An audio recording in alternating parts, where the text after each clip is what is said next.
a new intro of noise and visual.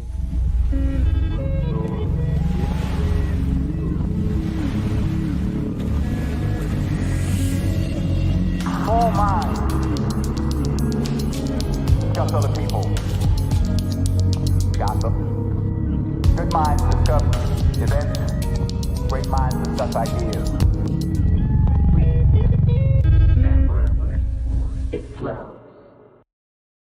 Flows, and here we are. I am back with Captain Blackburn. I don't know. Welcome to the ship of fools, man. I'm just the captain of the ship of fools. I am your chief fool. Fool for Christ. Well, amen. Well, one thing I like to do, one thing a habit I'm trying to form is breathe more, and I call it the simultaneous sigh. So with me, if you could let all your breath out, take a deep breath with me, and release. I just feel like there is a lot to be had about with breathing and intentionally breathing together. I do that with my youth group, and I tell them we suffocate together. Ooh. Because we usually hold our breath in for hold as our long breath, and shallow breathing. We suffocate together. That does happen. Yeah. So, long time no see, brother. I know, man. It's good to have you back. Well, Ramble Source is about getting to the source of where all our rambling comes from, particularly from me and my friends, and that's just fun for me. So, what the thing that I've been coming back to lately is I've heard this that everybody has 5 sermons. I think it was actually what was his? Who's that sociologist with? He's got like a Italian last name, Campobello or something. What's his name? Anyways,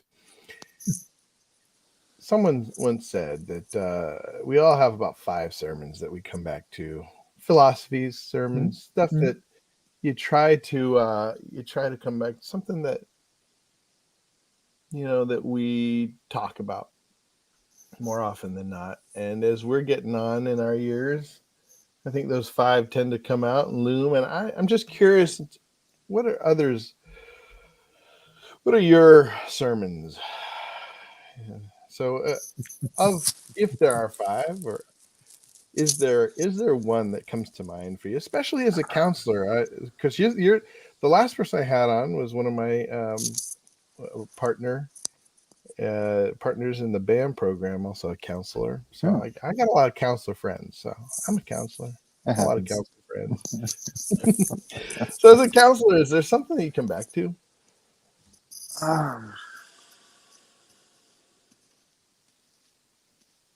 It's like when you mention sermon, it's like, is this what I'm preaching to others? Is this what I'm rambling on with people? I definitely have like a handful of, like, from that perspective. I probably do have a number of stump speeches that I will go to from time to time. And then there might be actually sermons I preach to myself, which aren't always the same as what I'm preaching to others. At least not explicitly. I wonder if they do overlap quite a bit, though. They can. Like, I'll tell you one, since it's just us guys here for a second. One stump speech I end up having to give to a lot of guys is what I call, I probably should name this or title this one. It's the long title will be something like "Women's Expectations About Men and Relationship Have Gone Up Since World War II, and You Didn't Get the Memo." Ooh, say more. Sure. Yeah. So women's relationship desires and expectations have gone up since World War II, and most of us didn't get the memo. And not only did we not get the memo, we didn't get an education or any kind of training in how to meet those expectations. And I've added one additional piece to this stump speech lately based on some reading and experience with clients, which is, and if you begin to meet these expectations, be forewarned. Women are oftentimes not ready to handle that kind of change. So in other words, it's like, I need you to be more intimate with me, more open, more emotional, more transparent. And when men tend to do this, it freaks women out. It's a lot to handle. So there's an unsaid expectation that when we meet it, it freaks them out. Well, that's more it's an expectation on my end. So I often forewarn guys, like, look, you're going to go on this journey, and what's going to Mm, happen is it's like you're going to reach inside and come in contact with something that's unique and emotional, to you, and when you share it, you you can get a whole bevy of responses, which can include such things as, why didn't you do this sooner? Or, that's mm, too much for me. Or, I can't handle that. Or, because when a man, kind of makes this shift, he's violating all kinds of social expectations. well, John tell me Wayne more doesn't about. sit there and talk about how he feels. Well, yeah. Well, can you be more specific? Like, I guess I'm curious about what is this shift? Shift into intimacy, into emotional depth. What Yeah. is that?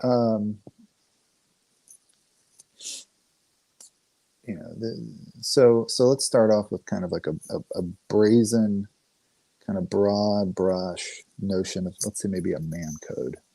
Okay. Right? A real man doesn't cry. Now, Mm, obviously, like in 2023, there's a lot of discussion about this. right. Right. Right? A real man doesn't complain. Mm, A real man doesn't reveal his failures, liabilities, vulnerabilities, mm-hmm. real expectations, Mm-hmm. real fears, real hope. I Mm-hmm. mean, we could probably get away with, like, I really hope for things, but only oftentimes in idealistic or materialistic terms. I want to be a good man. I want to make more money. I want to be successful. I want to be happy, whatever that is. Mm-hmm. But to deal with the more foundational things of being human, failure, Yeah. loss, limitations, Mm-hmm. confusion, misunderstanding slash, like, unknowability. Right? We're confronted often with things that we really can't know. Um, Well, absence but of you're so control. yeah. You know.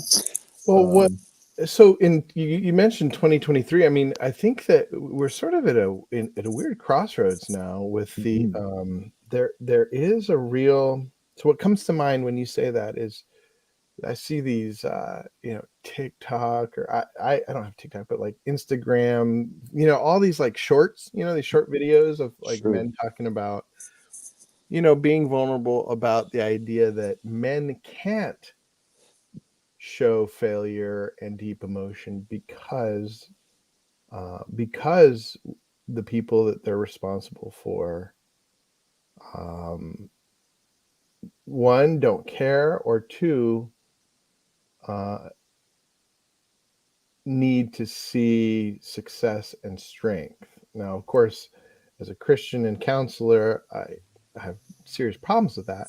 Mhm. But but then it gets into also, you get into the Andrew Tate realm of Yeah. protector, Mhm. and It's kind of very basic, and protector provider role.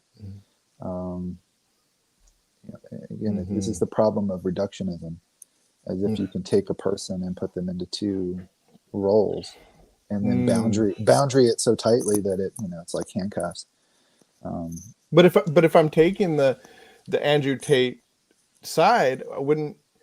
I guess I would. There is a part of me that does believe, like, or it just wonders right now: is our is our significant other, is our wife or kids, are they the ones that we show this vulnerability to, or is it to a counselor or a Mm, brother or a pastor? Are there different dynamics, different roles, and how much do we share with our that's a those great that we are question, called to right? protect? Right. Right. Protect from what?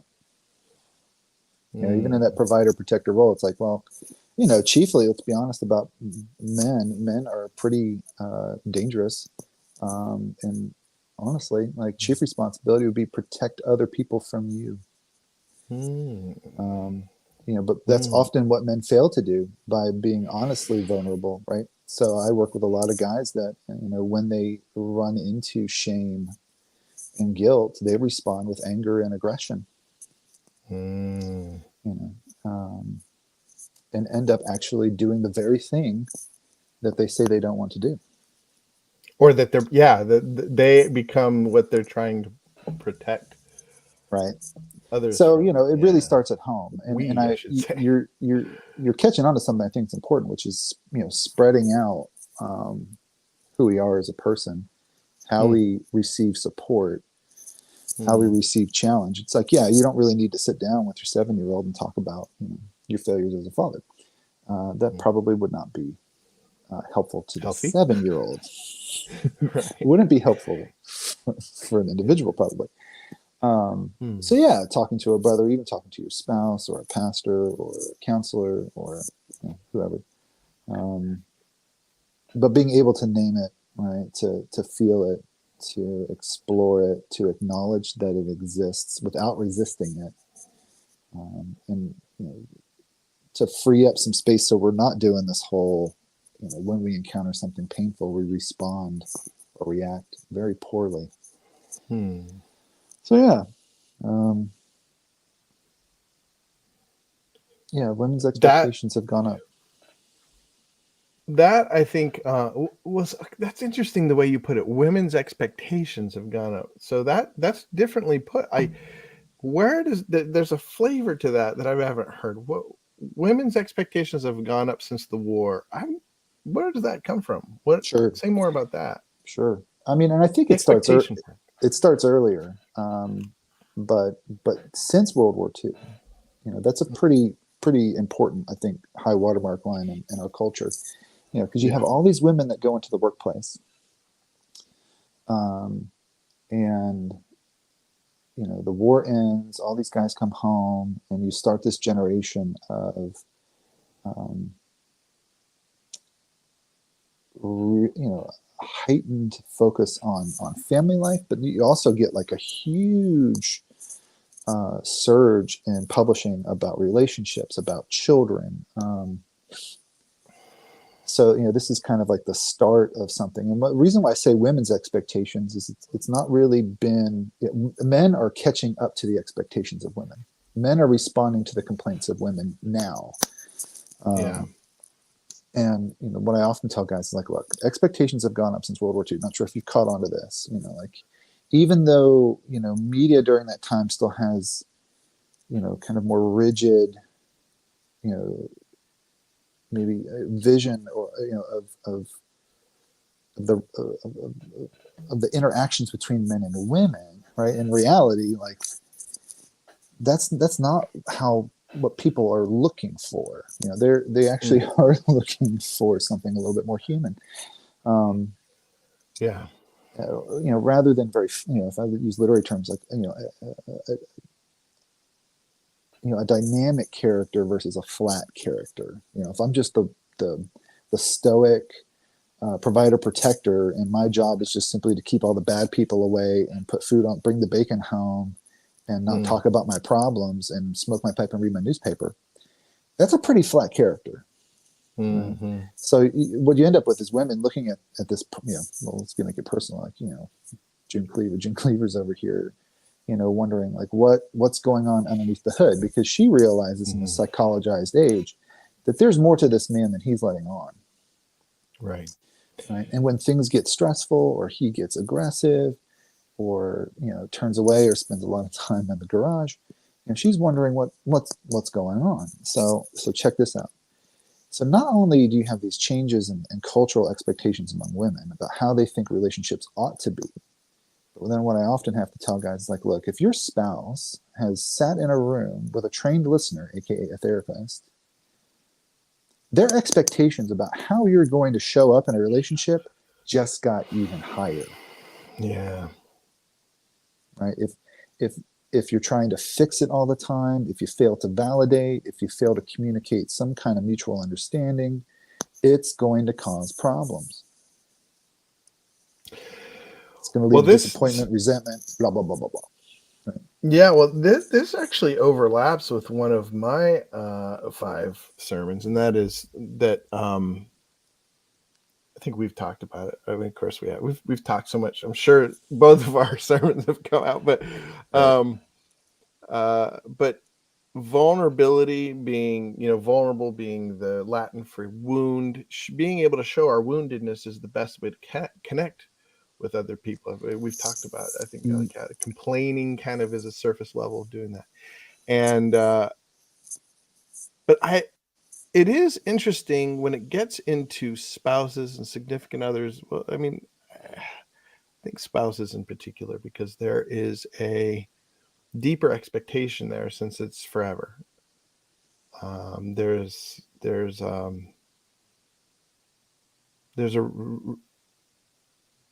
resignation, sometimes to the fact that oh, this is never going to change. And then if you do work on it, then there is a renewed hope.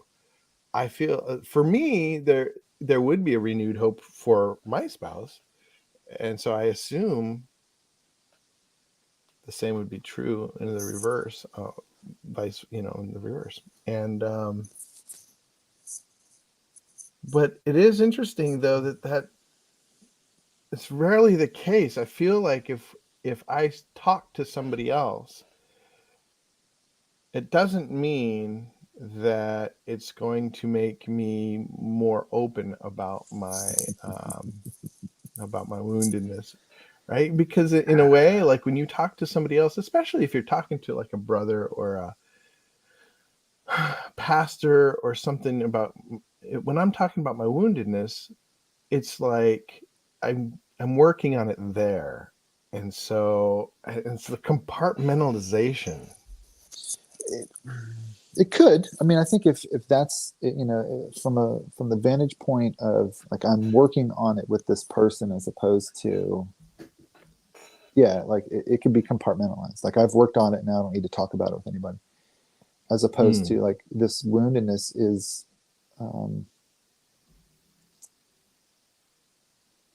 a central part of who we are, and it explains how we move in the world. So, when you share it with one person, what you're actually doing is allowing yourself to be seen and understood and connect around that wound. I think the thing that I stress to a lot of clients that have social anxieties and like the fear of being rejected, around if I was honest, if I showed myself, if I actually opened up my heart, these people would walk away from me.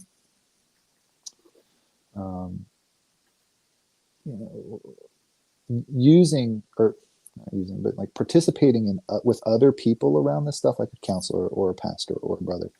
I think of it like more like a gym. Like when you're meeting with a counselor, right? There's this expectation that this is secret, this is a professional.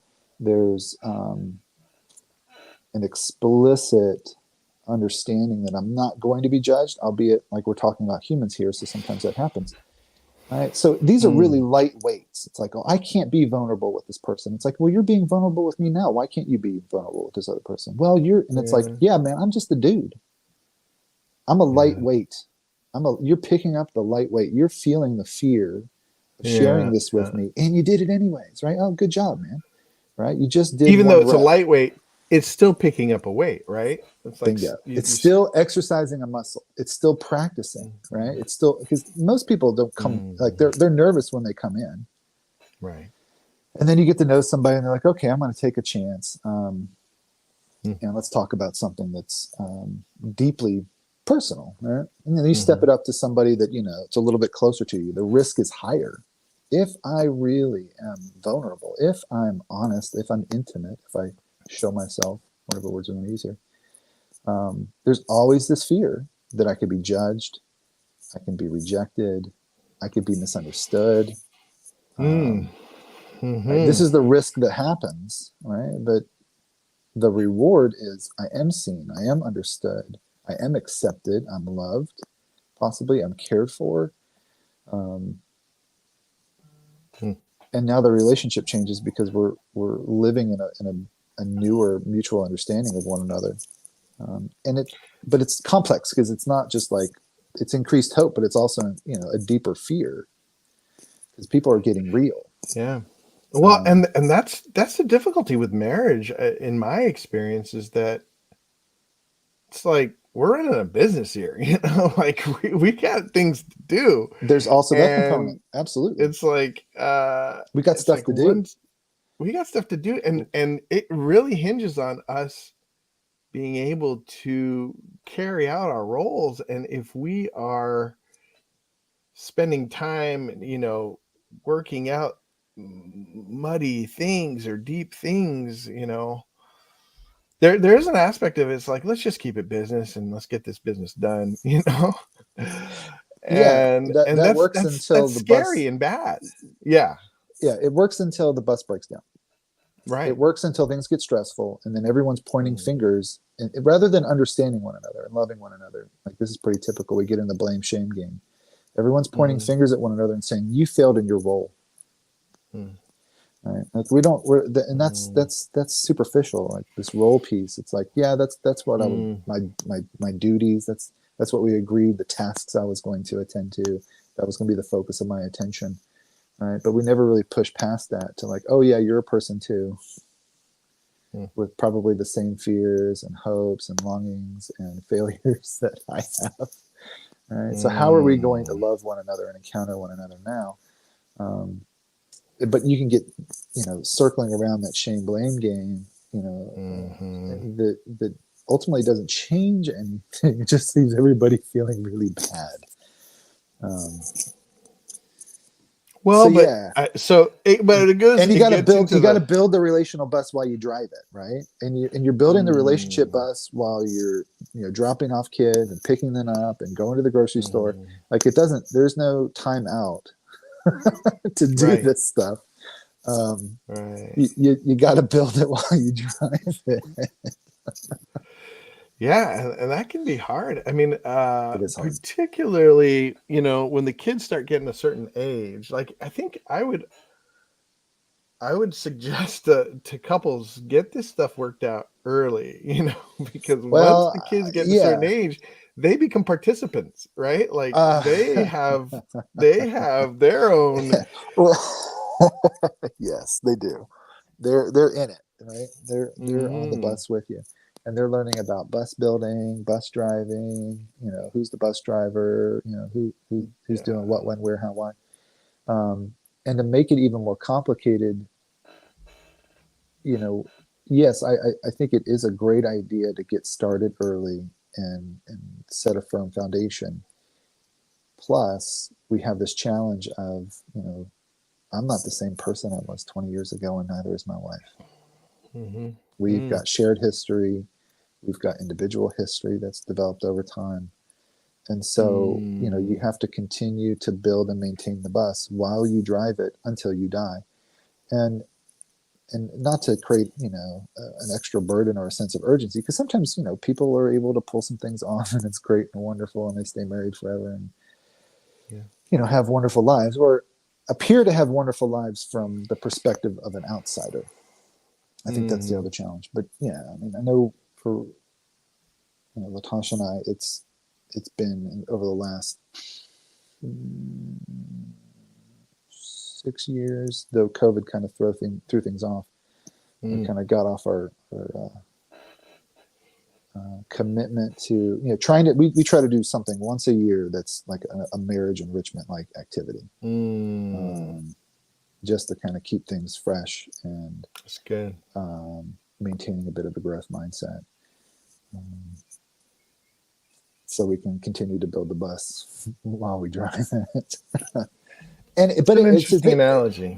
but here's the thing: it's like you can pay for it up front, or you can pay for it in the back end. Pick one.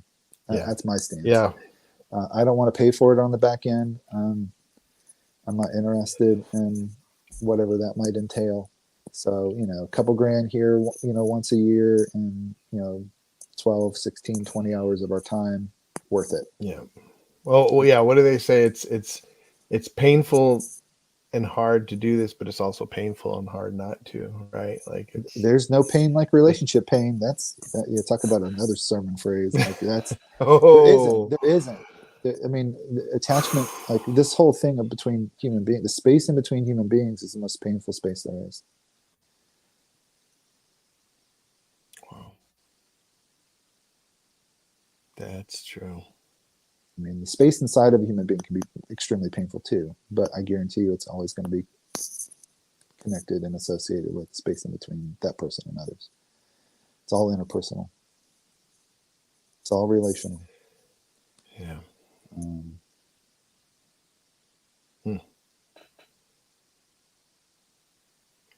Why? I'm just trying to think.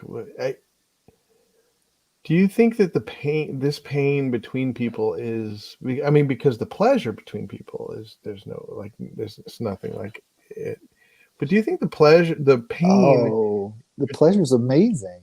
The pleasure, like when people are, in limerence, when they're infatuated with one another, they will do the craziest things. Crazy. Yes, They are high on their absolutely. own drugs. Oh They're my gosh, that's why intoxicated. it's They're hard to have intoxicated. teenagers. Yes.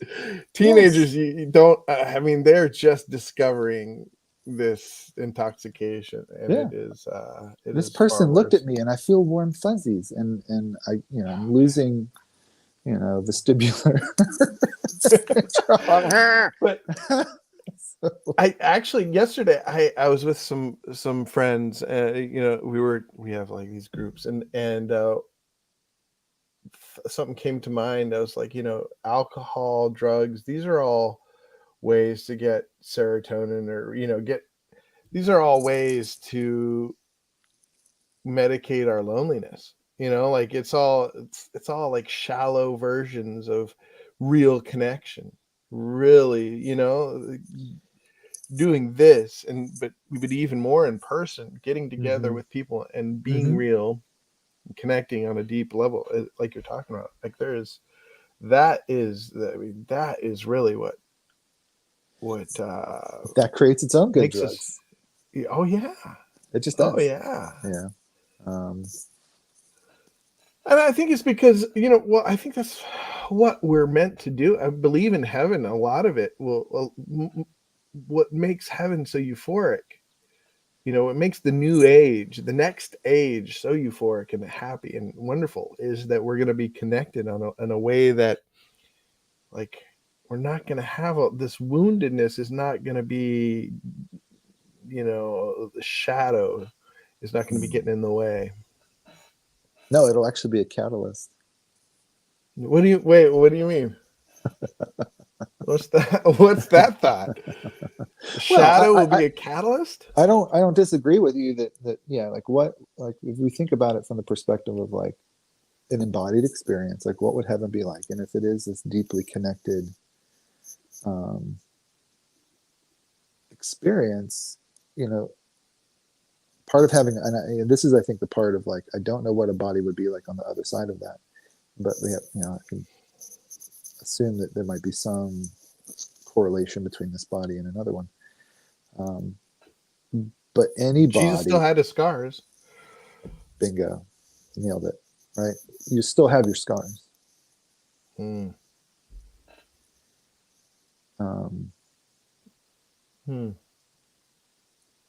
Now I don't Yeah, know isn't it I don't know what funny? heaven's like, but I do know this that and this is what, going back to like where we started with, these wounds are catalysts for connection.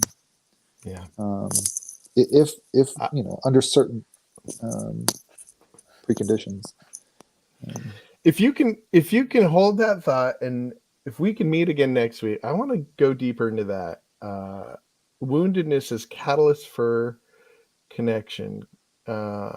That's something I think we could talk another half an hour about, but we've Oh, run out of time. easy. Oh yeah. Oh, we've got. Oh mercy. We've Scott Pinot What's says up, Scott? Scott. He was one of our old friends here. The dynamic duo is back. He says. Oh, Jay Nass, Brother Jay. another friend of Ramble Source. Got to get Jay on. Do you think that human beings uniquely feel pain as compared to other animals? Simple answer, yes. Whoa, yeah. That would be something to dig into, but I think the complicated nature of our emotions and life compared to animals. The answer is yes, right? By an order, maybe just by an order of magnitude, but yeah. He goes deeper. Leave it to Jay. I gotta have Jay on. Dolphins have sex for pleasure, which is unique in the animal kingdom. So I guess I will ask a similar question. Do you think human beings are unique in their ability to feel pleasure? Yes. Not in the, and I would like have to caveat that not unique in their ability to feel pleasure. Obviously, animals feel pleasure, but it's again like an order of magnitude. Like again, like the space in between human beings is mediated by our ability to create meaning. Yeah, I think that's the key. Is and the that meaning, that the context of transforms meaning. that can transform pleasure and it can transform pain. And I don't think that's something that animals appear to be able to do. And then he says you should look into the dichotomy and trichotomy of being. I think this is something we've actually talked about back in Not a Show, back in the old days when we talked often, and as we plan on doing again, we have talked about. We can go back into that. Maybe I'll talk to Jay about that. But you and I will probably come back to this idea. I've talked to my dad about this and other people. I've talked to in public, but I believe that the soul is a marriage between our spirit and our body, and it is interesting when you get into thinking about animals and the difference. There's a whole conversation there. Thanks, Jay, peeking our more topics of conversation. But we have to get on with the day, and it's good. It keeps it short, but we'll come back to it. He says, personally, he's still watching. Hey there, Jay. Glad you're watching. I personally am a trichotomist. I am also, but in a weird way. What about you in short?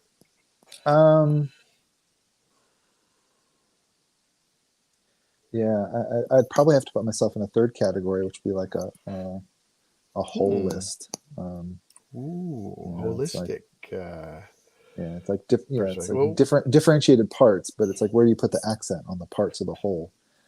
That gets complicated. Okay. Yeah. Absolutely. Thank you, Scott and Jay, and anybody else tuning in. Appreciate you guys, and we're gonna try to. Oh, and Ryan. Ryan says,